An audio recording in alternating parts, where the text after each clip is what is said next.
বিসমিল্লাহির রহমানির রহিম। আমরা দেখতে পাচ্ছি আজকে আমির হামজার যে শোভাযাত্রা, এই শোভাযাত্রাকে কেন্দ্র করে ইতোমধ্যেই লক্ষ্মীপুর পানিরহাটে ব্যাপকভাবে জনসমাগম ঘটেছে এবং এখানে মোটরসাইকেলের বহর আমরা দেখতে পাচ্ছি।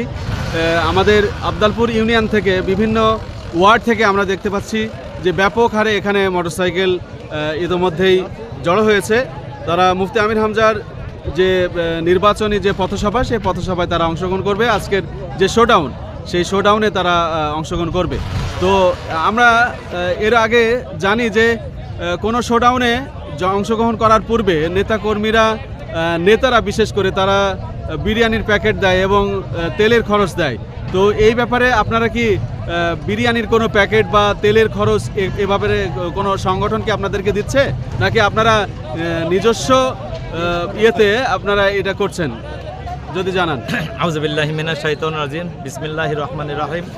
বাংলাদেশ জামাত ইসলামে আজকের যে শোভাযাত্রা, আজকে আমির হামজাকে কেন্দ্র করে আমাদের কুষ্টিয়া জেলা ইবি থানা সহ আমাদের গাড়িবহর যাবে। এটা আমাদের বাংলাদেশ জামাতের পক্ষ থেকে কোনো বিরানি এবং টাকা দেওয়া হয় না।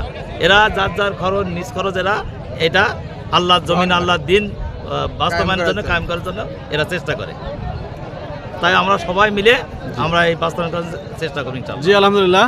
ভাই বললেন যে যার খরচে সেই যাবে, যার মোটরসাইকেল সেই তেল কিনবে।